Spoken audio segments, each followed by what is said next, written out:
Welcome दोस्तों, I welcome you all to my channel EZ classes. अभी तक हम हाइट्स एंड डिस्टेंसेस टॉपिक में 13 क्वेश्चंस कर चुके हैं और अब हम इस चैप्टर के एंड पे पहुंच गए हैं। बस कुछ क्वेश्चन और जो मैं आपको बताना चाहता हूं, बहुत इंपॉर्टेंट और कंसेप्चुअल क्वेश्चन जिनको कई बच्चे ये समझ के छोड़ देते हैं कि ये बहुत कठिन क्वेश्चन है। तो चलिए उनको भी प्रैक्टिस करते हैं। चलिए शुरू करते हैं।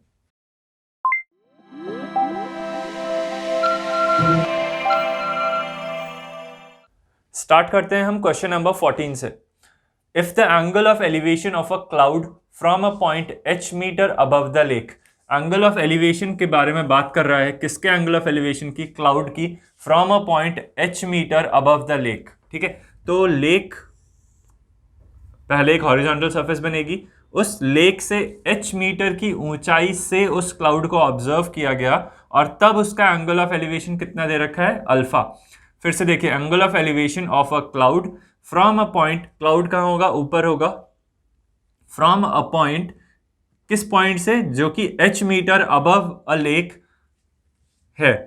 तो h मीटर आप पहले अबव अ लेक आएंगे, तो दिस डिस्टेंस इज h। और जब आप इस पॉइंट पे पहुंचे तो यहां से आपने इस क्लाउड का एंगल ऑफ एलिवेशन देखा तो वो अल्फा था। अब एंगल ऑफ एलिवेशन हमेशा हॉरिजॉन्टल से नापा जाता है, तो आप पहले h मीटर जब ऊंचाई पर गए तो आपने यहां पर एक हॉरिजॉन्टल ड्रॉ करना है। ठीक है, अब इस हॉरिजॉन्टल के रिस्पेक्ट में एंगल ऑफ एलिवेशन नापा जाएगा इस क्लाउड का, तो वो कितना था? Alpha, given in your question. ठीक है, and the angle of depression of the reflection in the lake is beta.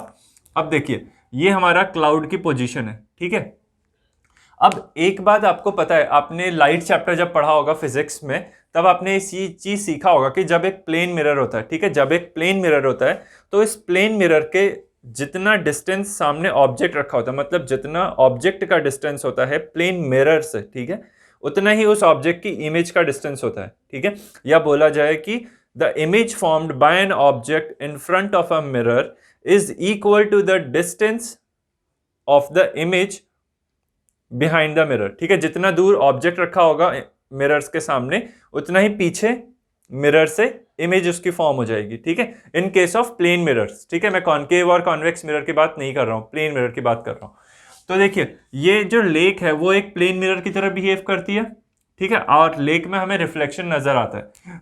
तो जो ये क्लाउड है, इस क्लाउड का जब रिफ्लेक्शन बनेगा लेक में, तो जितनी दूरी पर लेक की सरफेस से जितनी दूरी पर हमारा क्लाउड है, उतनी ही दूरी पर हमारा इस क्लाउड का रिफ्लेक्शन बनेगा। ठीक है, लेक की सरफेस से जितनी दूरी पे हमारा क्लाउड है, उतनी ही दूरी पर हमारा इस लेक का रिफ्लेक्शन बनेगा।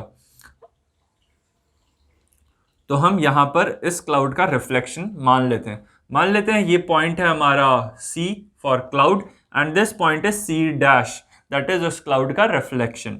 ठीक है, तो अब बोल रहा है कि इसी पॉइंट ऑफ ऑब्जर्वेशन से the angle of elevation of the cloud from a point h metre above the lake is alpha.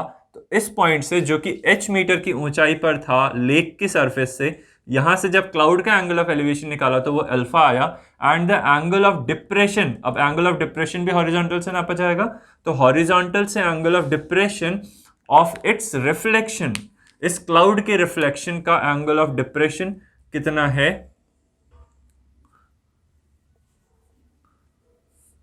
वो आपको क्वेश्चन में दे रखा है बीटा। ठीक है, आप जब इसको स्केल से ड्रॉ करोगे तो एकदम सही आ जाएगा। हम ऐसे हाथ से ड्रॉ कर रहे हैं, थोड़ी सी एरर होगी, आप समझ जाइएगा। ठीक है, इस तरह से। तो एंगल ऑफ डिप्रेशन कितना दे दिया उन्होंने? बीटा। और एंगल ऑफ डिप्रेशन हमेशा हॉरिजॉन्टल से नापा जाएगा। किसका डिप्रेशन नापा जा रहा है? क्लाउड की रिफ्लेक्शन का। Proof that the height of the cloud, height of the cloud कितना होगा? हाइट ऑफ द क्लाउड कहां से नापोगे? लेक की सरफेस से, ना कि अपने पोजीशन ऑफ ऑब्जर्वेशन। यहां से हाइट ऑफ क्लाउड नहीं नापना है। हाइट ऑफ क्लाउड तो हमेशा जो हॉरिजॉन्टल सरफेस है, ठीक है, जो बेस सरफेस है या ग्राउंड है या लेक की सरफेस है, ठीक है, जिस पे बेस्ड हमारा क्वेश्चन है, तो वहां से नापी जाएगी। तो हाइट ऑफ द क्लाउड कितना हो जाएगा? ये पूरा डिस्टेंस, ये पूरा डिस्टेंस। ठीक है, और ये जो एक्स्ट्रा डॉटेड लाइन है मैं इसको हटा देता हूं, इससे कंफ्यूजन ना हो आपको। तो ये हमारी सिचुएशन है। आप ध्यान से देखो, देखो क्या कर रहे हो, एक लेक है, इस लेक के ऊपर एक क्लाउड है, ठीक है, और आप इस क्लाउड को ऑब्जर्व कर रहे हो h metre, small h metre की ऊंचाई से फ्रॉम द लेक। तो आप यहाँ पे खड़े हो, यहाँ से आप इस क्लाउड को देखा तो एंगल ऑफ एलिवेशन था अल्फा। अब इसी पॉइंट से जब आपने इस क्लाउड का रिफ्लेक्शन को देखा, अब रिफ्लेक्शन जो होगा उसको क्या मतलब कि आप हो यहाँ पर कि नहीं हो, रिफ्लेक्शन तो बेसिक लॉज ऑफ लाइट के लॉज से होगा ही। तो जितना मिरर के सामने ऑब्जेक्ट होगा उतना ही मिरर से दूर उसकी इमेज होगी। तो अगर आप देखो तो this distance is also h, ठीक है, जितना ऑब्जेक्ट का डिस्टेंस होता है फ्रॉम द मिरर उतना ही इमेज का डिस्टेंस होता है from the mirror. This is our lake, ये आपको याद रखना है, ये हमारी लेक है, ठीक है ना, ये लेक है, लेक की सरफेस है। तो देखिए अब इसका एंगल ऑफ डिप्रेशन इसकी इमेज का है बीटा, और आपको बोल रहा है कि height of the cloud, height of the cloud कितना हमने लिखा h। इसमें एरर क्या क्या हो सकती है, कई बच्चे इसको हाइट ऑफ द क्लाउड मान लेंगे, ठीक है, जब एंगल ऑफ डिप्रेशन का बनाना होगा तो कई बच्चे यहां से एंगल ऑफ डिप्रेशन बना देंगे। तो ये सब कॉमन एरर्स हैं जो आपको नहीं करनी है, ठीक है। तो मैं एरर्स भी आपको बताता चले जा रहा हूं जो कि करते हैं बच्चे। तो अब आप इस क्वेश्चन के लिए सबसे पहले डायग्राम बना लिया, फिर ABCD नाम दे देना है आपको। तो इसको मान लेते हैं A, this be B, this is C, this point be D, ठीक है। तो अब स्टार्ट करते हैं। और एक चीज और, आप इस हॉरिजॉन्टल को यहाँ पे मिला के E नाम दे दो। ऐसा मैंने क्यों करा, बिकॉज आपको राइट एंगल ट्रायंगल चाहिए होगा और अल्फा और बीटा का इस्तेमाल होना ही होना है। तो अल्फा और बीटा को लेते हुए राइट एंगल ट्रायंगल जब आप यूज करोगे तो आपको ये पॉइंट चाहिए ही चाहिए, इसलिए मैंने इसको ज्वाइन करके यहाँ E नाम दे दिया, ठीक है। तो ये सिचुएशन है। अब आप ऊपर कहानी लिखोगे, let CD be the height of cloud, height of cloud h, ठीक है। Let AB, let B be the point of observation which is h meters from the lake। इस तरह से आप थोड़ी कहानी लिखोगे, ठीक है ना। let angle CBEB alpha, angle C dash BEB beta, इतना कहानी आप लिख लोगे। उसके बाद आप लिखोगे दूसरा चीज जो आपको लिखना है, ये मैं इसलिए बता रहा हूं क्योंकि बोर्ड एग्जाम में आपको लिखने के नंबर मिलते हैं, ठीक है। ये जो क्वेश्चंस होते हैं ये हमेशा मैक्सिमम मार्क्स जिस कैटेगरी में आते हैं उस कैटेगरी के क्वेश्चंस होते हैं। प्रूविंग के सवाल, हाइट्स एंड डिस्टेंसेस के सवाल, मेंसुरेशन के सवाल, ठीक है, जिसमें आप सरफेस एरिया वॉल्यूम निकालते हो।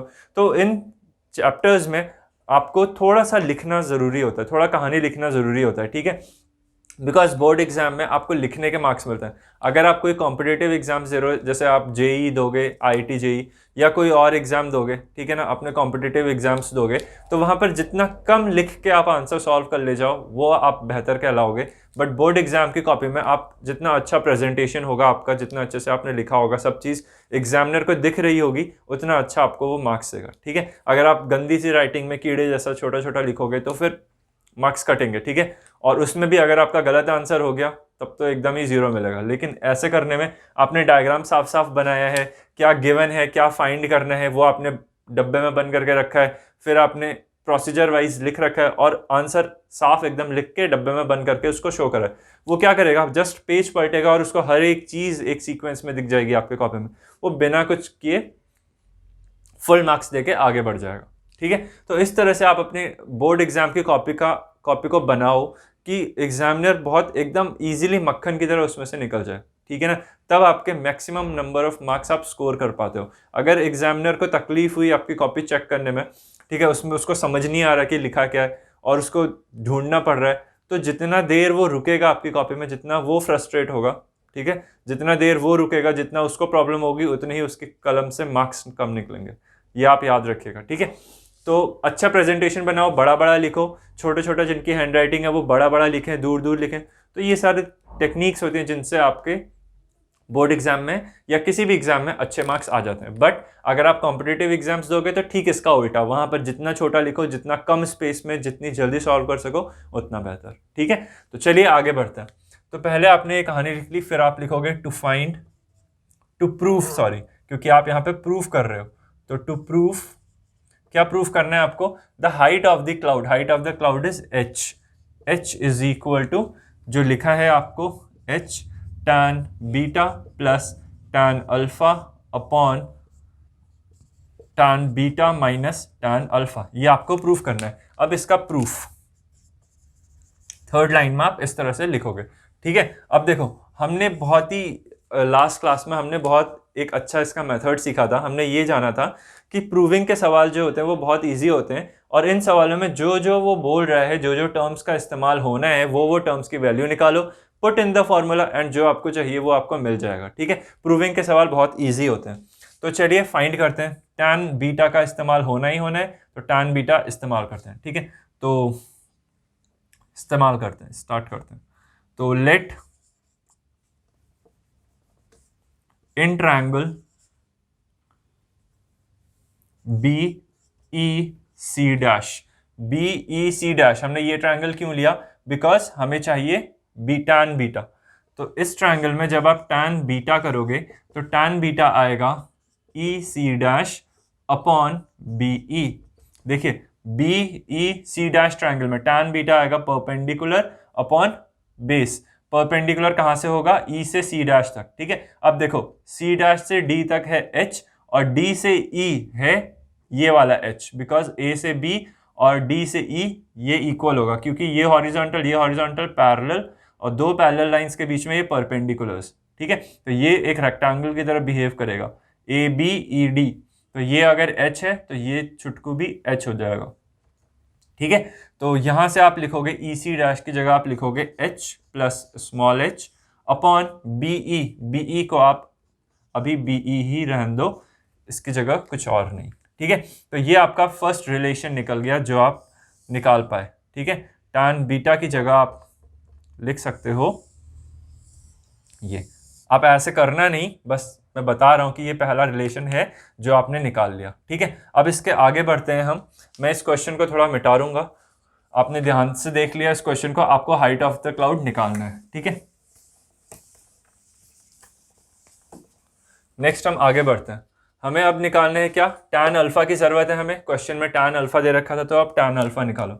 तो इन ट्रायंगल tan अल्फा कहाँ मिलेगा? BEC में, BEC। tan अल्फा की वैल्यू कितनी हो जाएगी? tan अल्फा हो जाएगी CE अपॉन BE, ठीक है। तो CE की वैल्यू कितनी हो जाएगी? CE हो जाएगा CD में से अगर ये वाला पोर्शन हटा दिया जाए, दिस पोर्शन में से ये पोर्शन हटा दिया जाए तो आपको ये पोर्शन मिल जाएगा, और ये पूरा है कैपिटल H और ये छुटकू है स्मॉल h। तो capital H minus small h upon BE, this is your second equation जो आपको मिल गई। अब देखो, अब इस क्वेश्चन में जो आपको प्रूफ करना है, यहां पर आप देख रहे हो कि कोई भी टर्म BE का नहीं है। इस रिलेशन में BE मिला और इस रिलेशन में भी BE मिला, ठीक है। बट जो आपको प्रूफ करना है वहां BE नहीं है, तो आपको करना क्या है? BE की वैल्यू निकालनी है और उसको रिप्लेस कर देना है, या यहां से BE निकालो, यहां से BE निकालो और दोनों को इक्वेट कर दो, ठीक है। तो यहां से अगर BE निकालोगे फ्रॉम 1 and 2, अब आप लिखोगे फ्रॉम 1 and 2, यहां से अगर BE निकालोगे तो BE हो जाएगा h plus h upon tan beta, h plus h upon tan beta. यही हो जाएगा ना BE की वैल्यू? BE की वैल्यू हो जाएगी h plus h upon tan beta. और यहां से अगर BE की वैल्यू निकालोगे तो BE इधर चला जाएगा और tan अल्फा नीचे आ जाएगा, h minus h upon tan alpha. Easy question. अब आपको क्या करना है? अब इसको अरेंज करना है, क्योंकि अब जो जो चीज आपको चाहिए थी वो सारी चीजें आपको मिल चुकी हैं। अब आपको करना क्या है? कैपिटल H को अकेला करना है। देखो हिंट सवाल में ही दे रखा है, वही सवाल ही आपका रास्ता तय कर रहा है कि आपको किस तरह से प्रोसीड करना है। ये क्वेश्चन बहुत इजी क्वेश्चन हैं, ठीक है। आपको सवाल में ही पता है कि आपको करना क्या है, किस तरह से आपने प्रोसीड किया। हमने कुछ अनोखा काम नहीं किया, हमने बस देखा सवाल में कि हम कहाँ तक पहुंचे हैं, कहाँ हमें जाना है। इस पर नजर रखो और आराम से आप इजीली अपना क्वेश्चन सॉल्व कर ले जाओगे, ठीक है। अब आपको क्या करना है? इस कैपिटल H को अकेले करना है। अब कैसे करेंगे?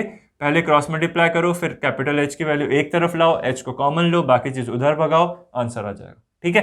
तो देखो क्रॉस मल्टीप्लाई किया तो H plus H into tan alpha is equal to H minus H into tan beta. Solve करोगे तो H tan alpha plus H tan alpha is equal to H tan beta minus H tan beta. अब capital H के terms एक तरफ ले आओ, तो इधर ले आओ उसको, तो एच कॉमन ले लो तो नीचे बचेगा। बट क्वेश्चन में देखो यहाँ पर क्या है, टैन बीटा माइनस अल्फा। अगर आप इसको इधर ले आते हो तो H tan alpha minus tan beta बन जाएगा। ठीक है, तो हम एक काम करते हैं, हम इसको उधर भगा देते हैं। देखो वैसे भी हो जाएगा, ठीक है, वो लास्ट स्टेप में माइनस कैंसिल हो जाएगा और फिर आंसर सेम आ जाएगा।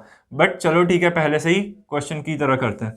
तो हम क्या करते हैं, इस एच टैन अल्फा को इधर ले जाते हैं, इसको इधर ले जाते हैं और इसको इधर ले आते हैं, इज इक्वल टू के इस तरफ। ठीक है, तो यहाँ से एच कॉमन आ जाएगा अगर, तो आप लिखोगे tan beta minus tan alpha, क्योंकि ये एच टैन अल्फा माइनस में हो जाएगा, इधर प्लस है तो इज इक्वल टू के इधर जाएगा तो माइनस।